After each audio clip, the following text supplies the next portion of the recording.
मेरी घंटों की मेहनत और लाहौर कलंदर्स की सालों की मेहनत पानी में चली गई है। पीसीबी ने एक दफा फिर अपनी रिटेंशन पॉलिसी अपडेट करने का फैसला कर लिया है। और दूसरा सबसे बड़ा फैसला ये जिसकी वजह से मेरी और लाहौर कलंदर्स की मेहनत पानी में गई है, लेकिन अगर लाहौर को शाहीन को रिटेन करना है तो फिर लाहौर को फखर को रिलीज करना पड़ेगा। इसीलिए मैंने वीडियो के स्टार्ट में कहा था ना कि लाहौर की सालों की मेहनत पानी में जाने वाली है। आप आगे मजीद सुनो, आपको मजीद झटके भी लगेंगे।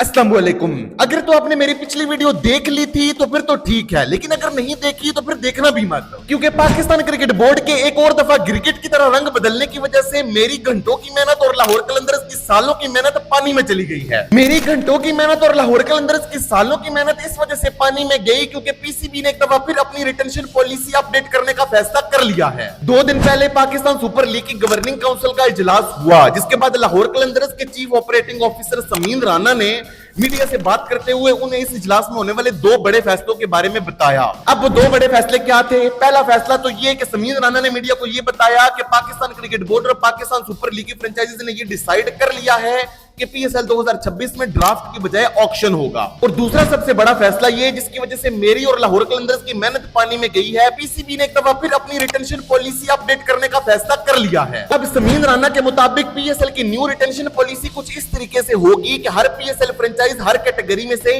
सिर्फ 1 प्लेयर को रिटेन कर सकेगी और टोटल 4 प्लेयर्स को रिटेन करेगी। पहले जो 3 प्लेयर्स को रिटेन करने की बात हो रही थी वो आप अपने पूरे स्क्वाड में से किसी भी 3 प्लेयर्स को रिटेन कर सकते थे, लेकिन इस दफा कैटेगरी वाइज रिटेंशन होगी। और अगर इस रिटेंशन पॉलिसी के बाद सबसे ज्यादा अगर नुकसान किसी का होगा या तो वो लाहौर कलंदर्स होगी या फिर इस्लामाबाद यूनाइटेड होगी। लेकिन कराची किंग्स के बारे में मैं थोड़ा सा कंफ्यूज हूं कि उन्हें इससे फायदा होगा या फिर नुकसान, लेकिन वो भी आपको आगे चलकर पता चल जाएगा और आप मुझे कमेंट्स में बताना इससे कराची को नुकसान हुआ है या फिर फायदा। लेकिन आज की वीडियो में मैं आपके लिए लाया हूं आपकी फ्रेंचाइज का नॉन बायस और डीप एनालिसिस, जिसमें मैं आपको यह बताऊंगा कि आपकी फ्रेंचाइज आपके कौन सी फेवरेट प्लेयर को टीम में रखेगी और किसे रिलीज कर देगी। क्योंकि इस रिटेंशन पॉलिसी के अपडेट के बाद इस दफा मामला थोड़ा सा फंस जाएगा। जैसे पहले मैंने आपको बताया कि लाहौर कलंदर्स और इस्लामाबाद यूनाइटेड तो बहुत ही ज्यादा सफर करेंगी और इससे कराची को बहुत ज्यादा फायदा हो भी सकता है। तो आइए आज की वीडियो की शुरुआत करते हैं और देखते हैं कि आखिर लाहौर कलंदर्स आपके कौन से फेवरेट प्लेयर्स को अपनी टीम में रखेगी और कौन से फेवरेट प्लेयर को रिलीज करेगी इस रिटेंशन अपडेट के बाद। तो सबसे पहले स्टार्ट करते हैं प्लैटिनम कैटेगरी से। तो पीएसएल 2025 के लिए लाहौर कलंदर्स की प्लैटिनम कैटेगरी में 3 प्लेयर्स थे, शाहीन शाह अफरीदी, फखर जमान और डैरल मिचेल। शाहीन शाह अफरीदी और फखर जमान को तो लाहौर कलंदर्स ने रिटेन किया था, लेकिन लाहौर कलंदर्स ने डैरल मिचेल को पीएसएल 2025 के ड्राफ्ट से पिक किया था। अब इन तीनों में से लाहौर कलंदर्स को सिर्फ 1 प्लेयर रिटेन करना है। तो अगर हम इसमें से डैरल मिचेल को माइनस कर दें कि उन्हें लाहौर कलंदर्स कंसीडर ही ना करे, तो पीछे बचते हैं शाहीन शाह अफरीदी और फखर जमान।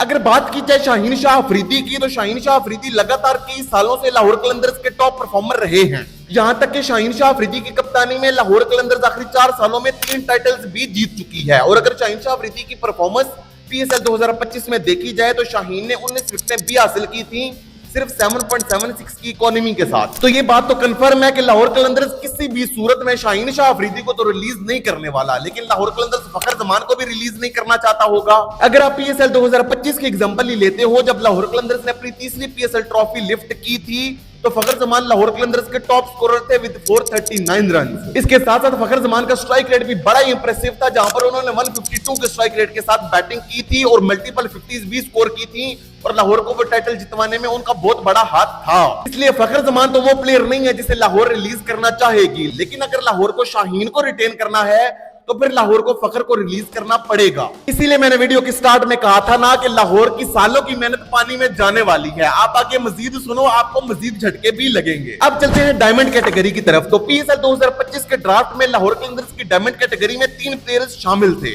हारिस रऊफ और सिकंदर रजा, जिन्हें लाहौर कलंदर्स ने रिटेन किया था, और कुशाल परेरा को लाहौर कलंदर्स ने ड्राफ्ट से डायमंड कैटेगरी में शामिल किया था। अब अगर यहां से आप कुशाल परेरा को साइड पे करोगे तो कुशाल परेरा ने तो हार्डली उस पूरे सीजन में 2 मैचेस खेले थे, जहां तक कि फाइनल में भी 50 बना दी थी, लेकिन फिर भी लाहौर कलंदर्स के लिए कुशाल परेरा उतने ज्यादा इंपॉर्टेंट नहीं है जितने ज्यादा सिकंदर रजा और हारिस रऊफ हैं। तो अब हारिस रऊफ और सिकंदर रजा में से लाहौर कलंदर्स किसको रिटेन करेगा? अगर हारिस रऊफ की परफॉर्मेंस देखी जाए पीएसएल 2025 में, तो हारिस रऊफ ने 15 विकेटें हासिल की थी 10.28 की इकोनॉमी के साथ, जहां पर लाहौर कलंदर्स की बॉलिंग में हारिस रऊफ का रोल ये होता है कि उन्होंने मिडिल ओवर्स में विकेटें हासिल करनी होती हैं। वहीं पर हारिस रऊफ डेथ ओवर्स में भी लाहौर कलंदर्स के बड़े ही काम आते हैं। अब अगर देखी जाए सिकंदर रजा की परफॉर्मेंस तो वो फाइनल तो आपको याद ही होगा, उससे ज्यादा तो मुझे सिकंदर रजा के बारे में बात करने की जरूरत है नहीं, लेकिन मैं फिर भी बात करूंगा। सिकंदर रजा ने पीएसएल 2025 में 42.33 की बैटिंग एवरेज और 150 से भी ज्यादा स्ट्राइक रेट के साथ 254 रन बनाए थे।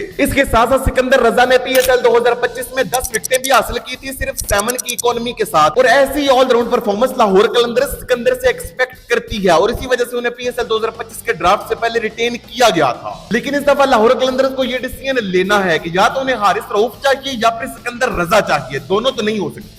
अब डायमंड के बाद आगे चलते हैं लाहौर कलंदर्स की गोल्ड कैटेगरी में। पीएसएल 2025 के ड्राफ्ट में लाहौर कलंदर्स की गोल्ड कैटेगरी में 3 प्लेयर शामिल थे और वो तीनों रिटेन्ड थे, यानी कि अब्दुल्ला शफीक, जहादाद खान और जमान खान, और इन तीनों को लाहौर ने रिटेन किया था, मतलब कि ये लाहौर के कोर प्लेयर्स हैं। अब इन तीनों में से लाहौर कलंदर्स को किसी एक को रिटेन करना पड़ेगा और वो कंफर्म रिटेंशन होगी अब्दुल्ला शफीक की। अब वो क्यों? अब वो इसलिए कि अब्दुल्ला शफीक ने पीएसएल 2025 में बड़ी शानदार परफॉर्मेंस दी थी, जहां पर उन्होंने 13 मैचेस में 32 की बैटिंग एवरेज और 148 के स्ट्राइक रेट के साथ 390 रन बनाए थे। इसके साथ साथ उन्होंने पीएसएल 2025 में मल्टीपल 50s भी स्कोर की थी और लाहौर को फाइनल में पहुंचाने में और फाइनल को जिताने में उनका बहुत बड़ा हाथ था। वहीं पर दूसरी तरफ अगर आप देखोगे जहादाद खान को, तो वो ना सिर्फ पाकिस्तानी टीम में बल्कि लाहौर कलंदर्स में भी अब बहुत बुरी तरीके से पिटते हैं। Same goes with Zaman Khan as well. Zaman Khan को पीएसएल 2025 में लाहौर कलंदर्स ने सिर्फ 4 मैचेस खिलाए थे जिसमें उन्होंने सिर्फ 1 विकेट हासिल की थी, वो भी 10 की इकोनॉमी के साथ। इसलिए यहां पर तो लाहौर कलंदर्स के लिए बिल्कुल साफ और सीधा मामला है कि वो अब्दुल्ला शफीक को गोल्ड कैटेगरी में रिटेन कर लेंगे।